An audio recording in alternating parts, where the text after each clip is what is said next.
The bridge of the space station fell silent as Commander Susan Lewis watched the massive alien ship appear out of nowhere. One moment, the stars shone brightly against the black of space. The next, a vessel larger than anything humans had ever built hung in Earth's orbit. The first contact humanity had waited for throughout history had finally arrived, but not in the way anyone expected. "All stations report," Susan said, her voice steady despite her racing heart. "Weapon systems ready but not locked," said Greg Peters, his fingers hovering over his console. "Communications open on all frequencies," added Olivia Chen. "They haven't responded to our greetings yet." Susan nodded. After years of training for this moment, Earth's first encounter with alien life was happening on her watch.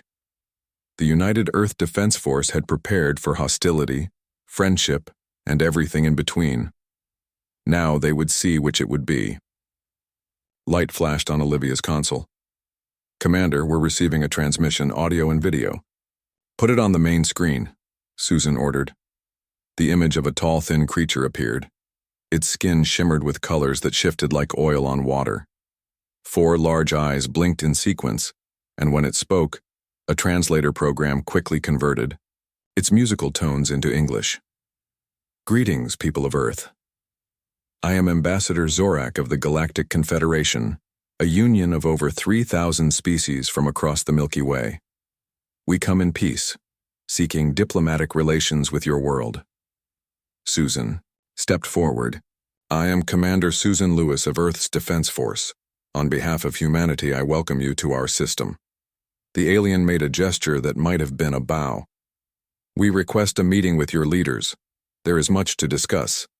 Within hours, Earth's government selected a delegation to meet the aliens. Ambassador Keith Miller led the group with Susan, 2 scientists and 3 security officers joining him. They boarded a shuttle and approached the massive alien ship. As they neared, Susan stared out the viewport. The alien vessel stretched for miles, its surface covered in symbols and patterns that seemed to shift as she looked at them. The shuttle entered through an opening that appeared in the ship's side, landing in a large bay where several other small craft sat. "Remember," Keith said to the group, "this is a historic moment for humanity. Let's make a good first impression." The shuttle door opened, and the team stepped out. The air in the bay felt normal, but Susan noticed the gravity was slightly lighter than Earth's. A group of aliens waited nearby, led by Zorak. Besides him stood beings of different shapes and sizes. Some looked almost human, while others seemed more like plants or rocks than animals. "Welcome aboard the Harmony," Zorak said. "Please follow me. But first we must take safety precautions." The humans exchanged confused looks as they were led to a room with clear walls. Once inside, a fine mist sprayed from the ceiling, covering them completely before quickly evaporating. "What was that about?" asked Dr. Diane Foster, one of the scientists. "Decontamination," Zorak explained. "Your world harbors many organisms that could harm some of our member species. Similarly, we are taking steps to protect you from our biology." The group continued through the ship, walking down corridors where other aliens stopped to stare at them. Some moved away quickly while others pressed closer to get a better look. "Your ship is amazing," Keith said. "How many people live aboard?" "Currently, the Harmony hosts representatives from over 200 worlds plus crew," Zorak replied. "This is a diplomatic vessel designed for first contact situations." They arrived at a large room with a round table. The walls displayed moving images of stars and planets, making it seem like they sat in the middle of space itself. Zorak gestured for them to sit. "Before we begin formal talks," Zorak said, "there is something important you should understand about your place in the galaxy." Susan felt a chill run down her spine at his tone. "The Confederation classifies all planets based on their habitability and danger levels," Zorak continued. "Class 1 worlds are paradise planets with perfect conditions for life. Class 5 is the average. Beyond Class 10, worlds are considered extreme danger zones." "Where does Earth fall on this scale?" Keith asked. Zorak's 4 eyes blinked in sequence. "Earth is technically a Class 13 death world. Some of our scientists argue it might even qualify as a Class 14. The humans sat in stunned silence.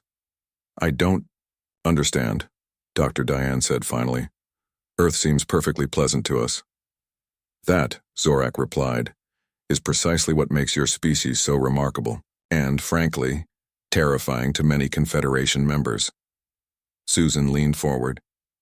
Please explain. Consider your world from an outside perspective, Zorak said. Earth has extreme temperature variations that would kill most species. Your gravity is higher than 89% of all inhabited worlds. Your oxygen levels would be toxic to many races, and your solar radiation would sterilize most life forms. Your planet is mostly covered in a corrosive liquid. Water? Greg interrupted.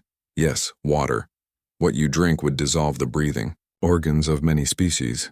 Zorak gestured, and images of Earth appeared on the walls. Then there are your life forms.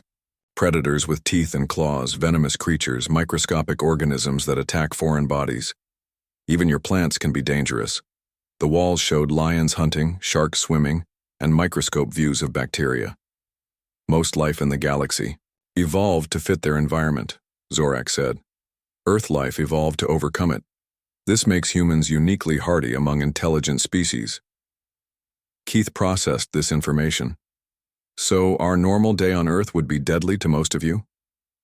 Without proper protection, yes, even with it, many would find it extremely uncomfortable. Zorak's skin color shifted slightly. This creates a complicated situation. Some Confederation members see humans as potential allies whose toughness could be valuable. Others see you as dangerous beings from a nightmare world who should be contained. Contained? Susan asked sharply. The Confederation has protocols for dealing with dangerous species, Zorak explained. But those were created for aggressive civilizations, not for ones who simply evolved in harsh conditions. The humans exchanged worried glances. So what happens now? Keith asked. That is why I am here, Zorak said.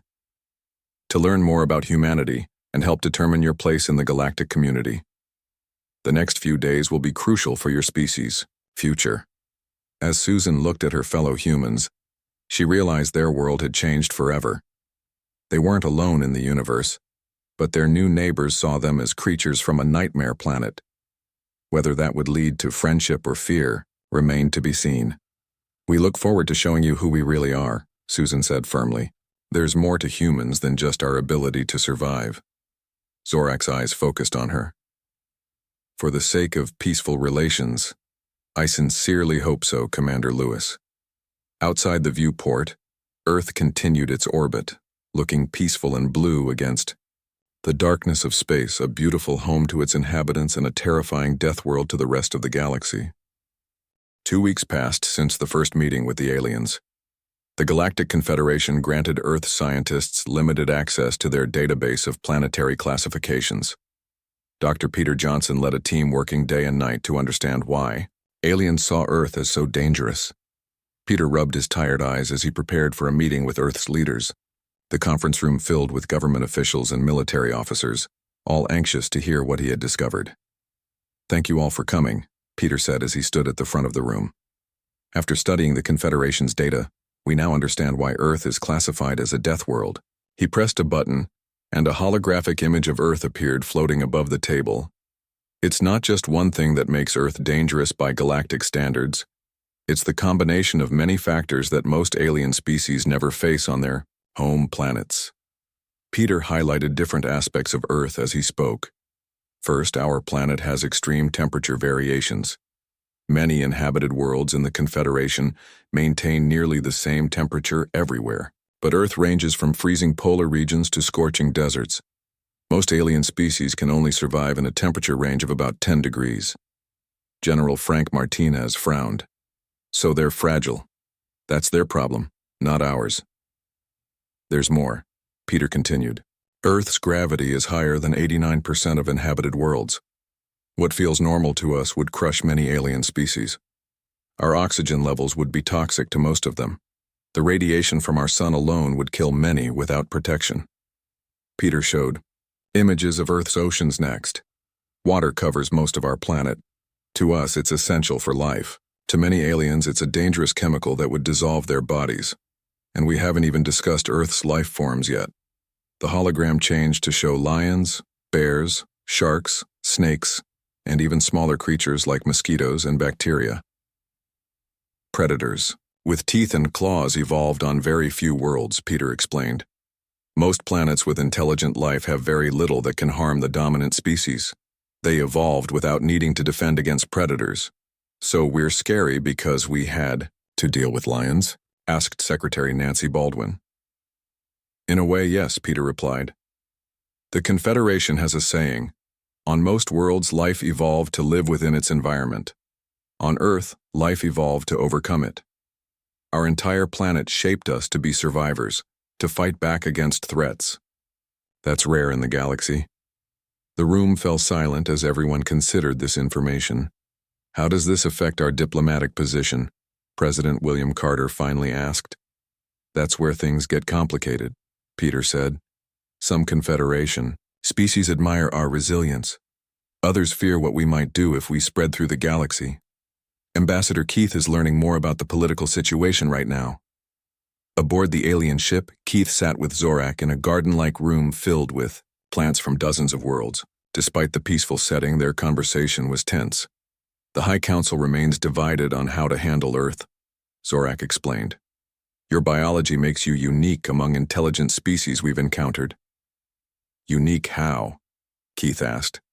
Humans can survive radiation levels that would kill most species. You can endure extreme temperature changes within minutes.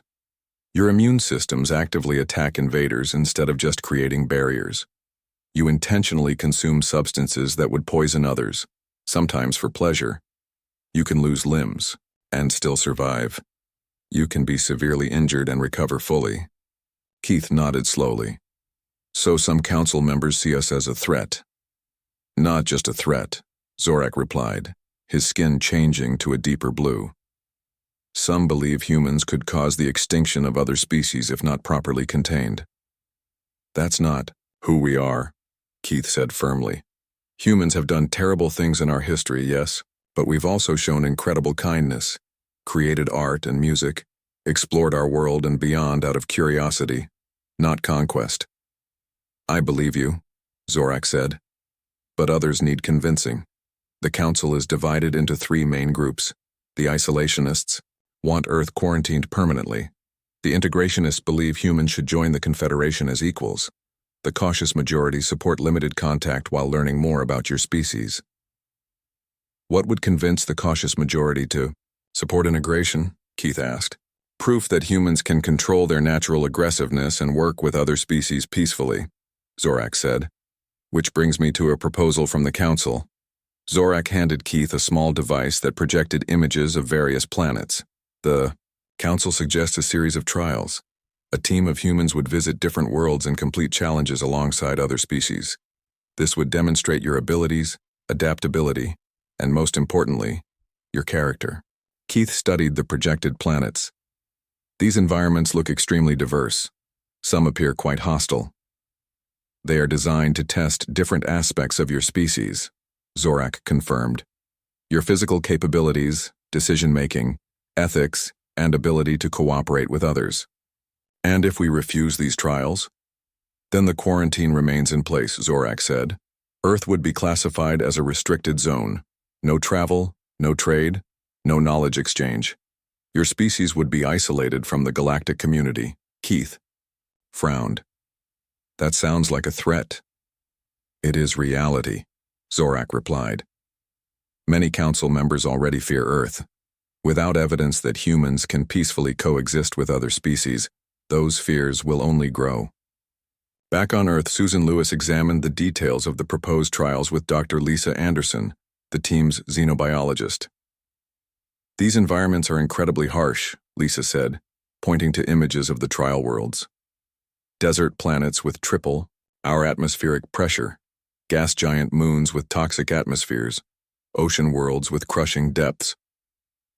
Can humans survive in these places? Susan asked. With our current technology, probably not, Lisa admitted. With the environmental suits the Confederation offered to provide, yes, but that's not what worries me. What is it then? Lisa looked up from the data.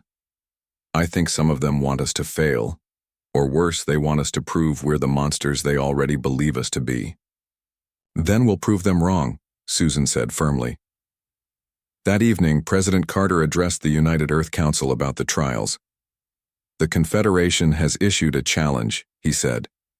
They want to see who we really are. Are we the dangerous creatures they fear, or are we something more? This may be the most important test humanity has ever faced. The vote was unanimous. Earth would accept the challenge. As the council session ended, Susan pulled Keith aside. If they pick us for the team, these trials could determine humanity's future. Keith nodded seriously. No pressure, right? Susan managed a smile. Just another day for creatures from a death world. Outside, night fell over Earth. The alien ship shone like a new star in the sky, visible to millions below. Humanity stood at a crossroads, about to show the galaxy whether the creatures from a death world deserved fear or friendship. 3 months passed since first contact. The Confederation ships remained in Earth's orbit, and more had arrived to form a ring around the solar system. People called it the quarantine line. While communication between Earth and the aliens continued daily, tensions were growing. Humans didn't like being caged, even in a cage as large as their solar system. Captain Samantha Rodriguez sat in the command chair of the EDF Valiant, Earth's most advanced warship. The ship patrolled the edge of the quarantine, watching the alien vessels. Despite being humanity's pride, Samantha knew their ship was like a child's toy compared to Confederation technology. They're scanning us again, said Lieutenant Alan Cooper from his station. Let them look, Samantha replied calmly. We have nothing to hide. This wasn't entirely true. Earth governments had been preparing for the possibility that first contact might turn hostile. Military forces worldwide remained on high alert, and scientists worked around the clock to understand and possibly copy alien technology. On the diplomatic front, Ambassador Keith Miller continued negotiations with the Confederation. Today was important. The Galactic Council had sent a formal challenge document to humanity. Keith read the translated document carefully. Let me make sure I understand, he said to Zorak. To prove we aren't a threat to galactic civilization, you want a team of humans to complete a series of trials on different worlds? Zorak nodded, all 4 of his eyes blinking in sequence. The Council believes this is the fairest way to assess humanity's true nature. The trials will test not just your physical abilities but your decision-making, ethics, and ability to live peacefully with others. And if we refuse? Then the quarantine stays in place, Zorak said. Earth will be classified as a restricted zone. No travel, no trade, no knowledge exchange. Your species would be cut off from the rest of the galaxy. For everyone's protection. Back on Earth, Dr. Lisa Anderson was examining the proposed trial worlds with growing concern.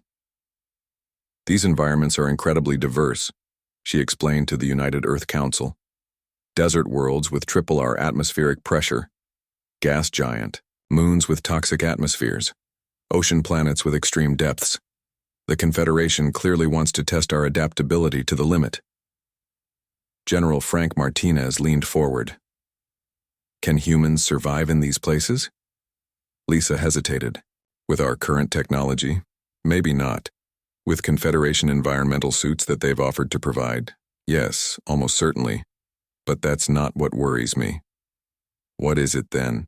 Asked Council President Rebecca Wilson. I think they're hoping we'll fail. Or worse, that we'll prove we're exactly the monsters some of them believe us to be. The Council debated long into the night. By morning, they had made their decision. Earth would accept the challenge and send their best team. The selection process was intense. Thousands volunteered, but only 7 would be chosen. After weeks of tests, the final team was announced. Captain Samantha Rodriguez, military strategist. Dr. Lisa Anderson, xenobiologist. Paul Wright, wilderness survival expert. Maria Garcia, diplomat and linguist. Kyle Bennett, engineer. Grace Williams, doctor. And Jack Davis, physicist. The chosen 7 began training immediately. They had only 1 month to prepare for the first trial. The most important thing to remember, Samantha told her team during training, is that we're representing all of humanity. Every action we take will be judged not just on whether we succeed, but how we succeed. Zorak provided details about the other species participating in the trials. The Dravik were evolved from pack predators with sharp teeth and claws. The Volrians were masters of deception, able to change their appearance slightly. The Zith were silicon-based lifeforms with perfect logical thinking but limited emotion. So we're competing against predators, shapeshifters, and living computers, Paul summarized. No pressure. The real challenge isn't the other competitors, Lisa reminded them. It's proving to the Confederation that humans aren't the dangerous monsters they think we are. The day of departure arrived. The human team boarded a Confederation shuttle that would take them to their first trial world. A crowd gathered to see them off, waving flags and cheering. The weight of humanity's future rested on their shoulders, as the shuttle left Earth's atmosphere. Samantha looked back at the blue planet growing smaller behind them. "It looks so peaceful from here," she said quietly. "Hard to believe anyone could see it as a death world." "It's all about perspective," Maria replied.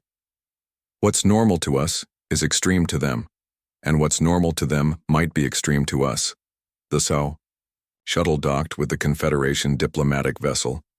The human team was led to their quarters, which had been specially prepared to match Earth conditions. The gravity, air, and temperature were adjusted to make them comfortable.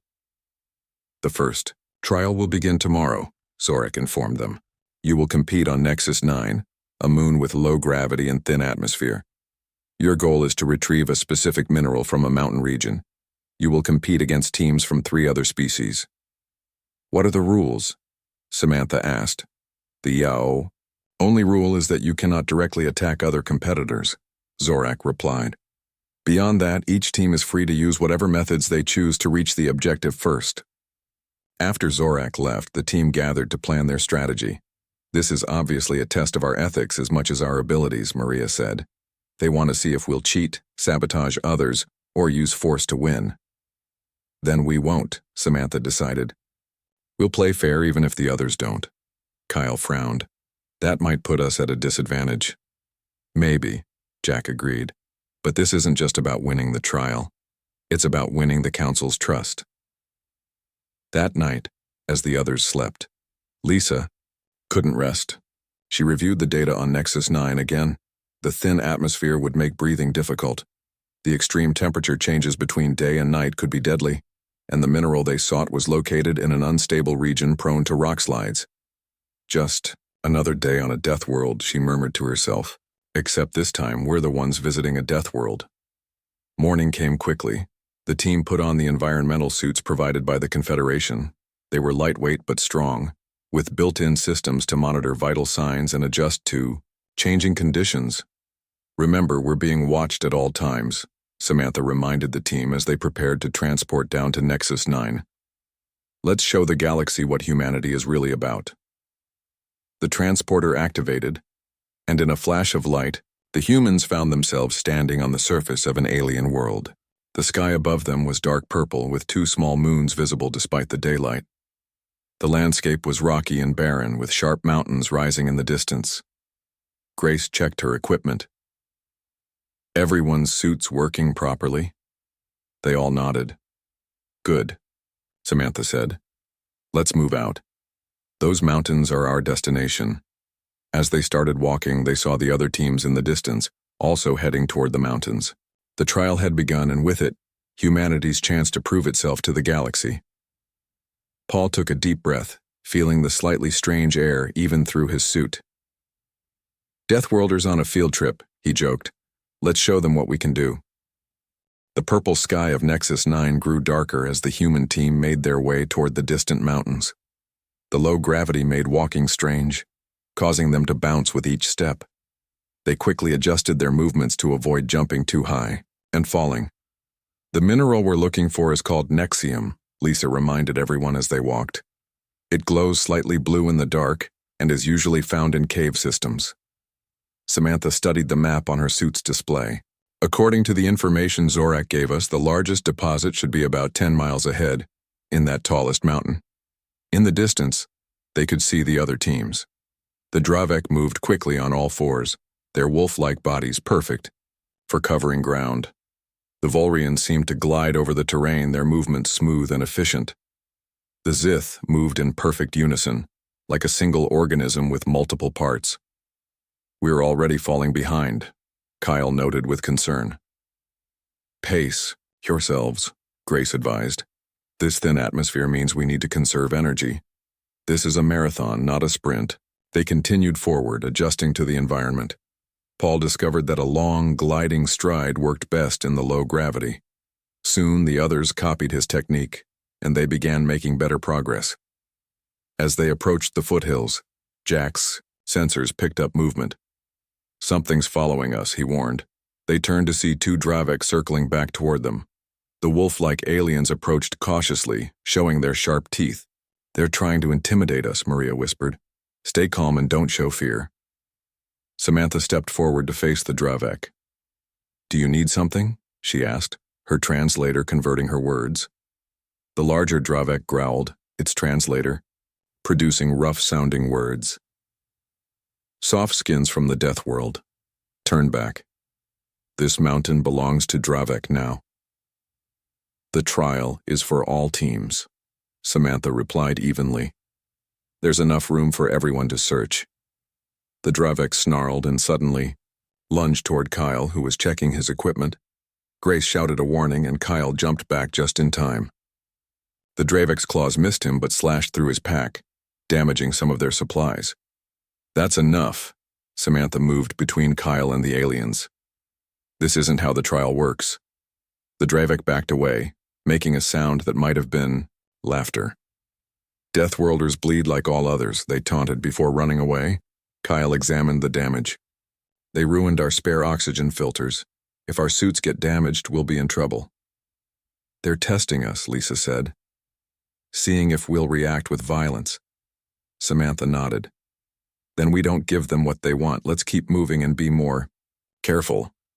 As they climbed higher into the mountains, the temperature began to drop rapidly. Their suits adjusted automatically, but they could feel the bitter cold through the material. The path grew steeper and more dangerous. Loose rocks shifted under their feet, threatening to cause slides. "The Volrians came this way recently," Paul said, examining the ground, "and they left false markers." He pointed to several small piles of rocks that seemed to indicate a path to the right. "But the cave system should be to the left," Lisa said, checking her instruments. "They're trying to send us in the wrong direction," Jack realized. Maria shook her head. "More tests of our character. They want to see if we'll do the same to others." They continued on the correct path, leaving the fake markers untouched. As they rounded a bend in the trail, they saw the Zith team ahead. The silicon-based aliens moved with perfect coordination, each member performing specific tasks as they searched the mountain wall for cave entrances. "Should we go around them?" Paul asked. "No," Samantha decided. "Let's approach openly. We might learn something." As the humans came closer, the Zith turned to observe them with glittering crystalline eyes. Unlike the Dravek, they showed no hostility. "Greetings, Earth beings," said one Zith, its voice sounding like chimes through the translator. "You seek the Nexium mineral also?" "Yes," Maria replied. "We're looking for cave entrances." The Zith communicated among themselves with musical tones before responding. "There is a large cave system 0.8 kilometers ahead. Sufficient resources exist for both our teams. Would cooperation be acceptable?" The humans looked at each other in surprise. They hadn't expected any of the other teams to suggest working together. "Cooperation would be acceptable," Samantha agreed. "Thank you." The joint team moved forward together. The Zith were logical and efficient, sharing their scanning data freely. In return, the humans helped them navigate the increasingly difficult terrain. When they reached the cave entrance, both teams entered carefully, lighting their way with suit lamps. Inside, the cave walls sparkled with blue crystals. The Nexium deposits glowed softly, creating an eerie but beautiful atmosphere. The combined team began collecting samples, keeping track of how much each group gathered to ensure fairness. Suddenly, the ground shook. Small rocks fell from the ceiling. "Seismic activity," a Zith announced calmly. Recommend immediate evacuation. The teams quickly gathered their samples and headed for the exit. As they neared the entrance, a larger tremor hit. Part of the ceiling collapsed, blocking the way out and trapping two Dravik who had entered behind them. "Help!" came a panicked cry from beyond the fallen rocks. "We're trapped!" Jack scanned the blockage. "The whole entrance is unstable. More could come down at any moment. We need to get out before the next tremor," one of the Zith stated. Samantha surveyed the situation quickly. "There must be another way out, and we can't leave them trapped." "The Dravik tried to harm us earlier," Kyle reminded her. "They wouldn't help us if the situation was reversed." "That doesn't matter," Grace said firmly. "They need help, and we can provide it." The Zith observed the humans curiously. "This is inefficient and potentially dangerous. The logical choice is to secure our own safety first." "Perhaps," Maria said, "but sometimes being human means doing the illogical thing when others are in danger." Samantha made her decision. "Lisa, Jack, use your scanners to look for another exit. Paul, Kyle, help me try to clear a safe path through these rocks. Maria, keep communicating with the trapped Dravik. Grace, stand by in case of injuries." Tug. Zith watched for a moment, then joined the effort, their strength and precision proving valuable in moving the larger rocks. As they worked, another tremor shook the cave. More debris fell, but they continued, creating a small opening. Finally, the two Dravik squeezed through, their fur covered in dust. "Why did you help us?" the larger Dravik asked, clearly confused. "We damaged your equipment." "Because that's what humans do," Samantha replied simply. "Now let's all get out of here before the whole mountain comes down." Lisa's scanner beeped. "I've found another exit, about half a mile deeper into the cave system. It leads up to the surface."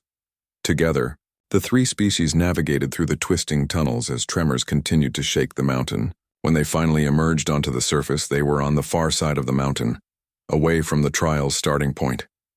In the distance, they could see the Volrians already heading back with their samples, unaware of what had happened in the cave. The Dravik looked at the humans with new eyes. "We misjudged the Deathworlders," their leader admitted. "You are not what we expected." "We get that a lot," Paul said with a smile. As they made their way back to the collection point, Samantha realized something important had happened. They hadn't just completed the first trial. They had begun to change how other species saw humanity. Hidden observation drones recorded everything, transmitting back to the Confederation Council. The trials were just beginning, but already the Deathworlders were proving themselves to be full of surprises. 6 months had passed since the first trial on Nexus 9. The human team had faced 5 more challenges across different worlds, each testing different aspects of their abilities and character. On Thalon, they navigated a sentient forest that responded to emotions, learning to calm their thoughts to avoid triggering the defensive plants. On Hydros Prime, they negotiated peace between warring aquatic species when everyone expected them to choose sides. On Vexor, they survived crushing pressure and acid rain that would have killed most species without protection. In the ruins of Altara, they solved mathematical puzzles left by an ancient civilization where others had failed for centuries. And finally, on the warrior world of Krell, they showed restraint when provoked repeatedly by the aggressive locals, choosing diplomacy over violence even when attacked. Now, the team stood before the Galactic Council in the Grand Chamber of the Confederation's capital ship. Thousands of alien representatives watched from tiered seating, while millions more observed through communication links. The massive room fell silent as Ambassador Keith Miller stepped forward to address the council. "Honorable representatives of the Galactic Confederation," Keith began, his voice firm and clear. "For 6 months, a team of humans has completed your trials. They have demonstrated not just our physical abilities but our character, our ethics, and our desire for peaceful cooperation with all species." The council overseer Lentrix, a massive being that looked like a jellyfish floating in a special tank, responded with a voice that seemed to come from everywhere at once. "The trials have indeed been informative," Lentrix acknowledged. "But many council members remain concerned about admitting a Deathworld species into our community. Your natural resilience and adaptability make you potentially dangerous to other forms of life. Maria Garcia, the team's diplomat, had been studying Confederation legal documents during the trials. She stepped forward to stand beside Keith. "With respect, Overseer," she said, "we have discovered something important in our research. There is no precedent for classifying intelligent species from worlds above Class 10. The current classification system was never designed for a species like humans." Murmurs spread through the chamber as representatives discussed this point among themselves. "Your observation is correct," Lentrix admitted after conferring with other council members. "No species from beyond a Class 10 world has ever developed advanced technology or requested membership in the Confederation." "Then perhaps," Maria suggested, "the classification system itself requires revision." Keith nodded and continued the argument. "Earth may indeed have conditions that qualify as extreme by Confederation standards. We acknowledge this reality. However, we propose that the classification system itself is incomplete. It only measures planets by their physical dangers, not by the qualities of the intelligent life that evolves there." The chamber erupted in debate. Some representatives seemed outraged by the suggestion, while others nodded in agreement. Lentrix called for order, the chamber lights pulsing in time with the command. "Explain your reasoning, human," Lentrix requested. Keith gestured to where Samantha and her team stood.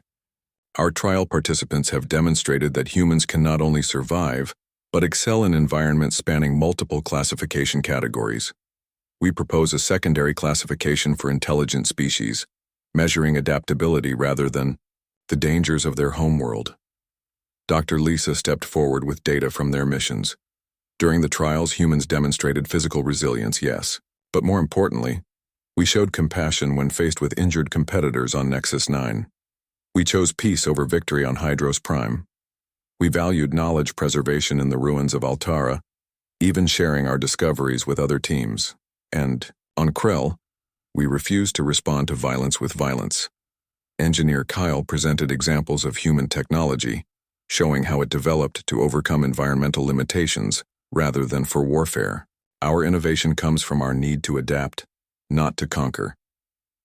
Captain Samantha proposed a joint security force that would integrate humans into Confederation defense while establishing safeguards everyone could trust. The debate lasted for 3 days. Some council factions feared setting a precedent that would allow other dangerous species into the Confederation. Others saw the potential benefits of human ingenuity and resilience. The Dravek, surprisingly, became strong supporters of Earth's petition, citing the rescue during the first trial as evidence of human character. Finally, the council reached a decision. Overseer Lentrix's tank moved to the center of the chamber, glowing brightly as the announcement was made. "Earth will remain classified as a Class 13 Deathworld," Lentrix declared. "This classification accurately reflects its objective environmental conditions." The human team members exchanged disappointed glances, but Lentrix continued. "However, we acknowledge the unique evolutionary path of humanity and hereby create a new classification system for intelligent species. Humanity is recognized as a Category A adaptive species, with full rights and responsibilities within the Confederation, effective immediately. The quarantine around your solar system will be lifted, and knowledge exchange programs will begin within 1 standard month." The chamber filled with a mixture of sounds, some celebrating, others protesting, but most simply discussing the historic decision among themselves. The human team hardly dared believe they had succeeded. 1 year later, the first permanent human embassy opened on the Confederation capital world of harmonious unity. Ambassador Maria Garcia raised the Earth flag alongside the Confederation banner, while thousands of alien dignitaries watched. Some still kept their distance from the Deathworlders, but many approached with curiosity rather than fear. "Today marks not just a new chapter for humanity," Maria addressed the crowd, "but a new understanding for all spacefaring civilizations. The greatest strength in this universe isn't found in perfect environments or specialized evolutionary paths, but in the ability to adapt, to overcome challenges, and to extend a helping hand to others in need." Across the solar system, the quarantine had been lifted. Confederation knowledge and technology flowed freely to Earth, while human art, culture, and unique perspectives enriched the galactic community. Earth universities welcomed alien students, brave enough to visit a Deathworld, always in appropriate environmental protection. Human adventurers began exploring the galaxy, often serving as emergency responders on worlds where their natural resilience made them ideal for disaster relief work.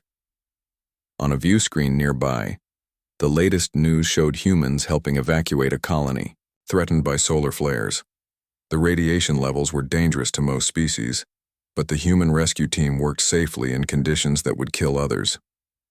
Zorak, now the Confederation's official liaison to Earth, stood beside Keith as they watched the ceremony. "I must admit, when we first discovered Earth, many of us expected a species of violent conquerors," Zorak said. "We never imagined that evolving on a death world would produce beings capable of such compassion." Keith smiled. "Perhaps that's precisely why we developed it. On a world with so many dangers, helping each other was the only way to survive." "A profound observation," Zorak replied. "Though I still cannot comprehend why your people jump from perfectly functional aircraft for recreation, or willingly swim in your corrosive oceans." "We call those extreme sports," Keith laughed. "Wait until they discover hot pepper eating contests." "What is a hot pepper?" Zorak asked with genuine confusion. "Something only a Deathworlder would eat for fun," Keith replied with a smile. "Something only a Deathworlder could eat at all." As the ceremony concluded, Earth shone brightly on view screens throughout the chamber, a beautiful blue world that had produced a species unlike any other in the galaxy.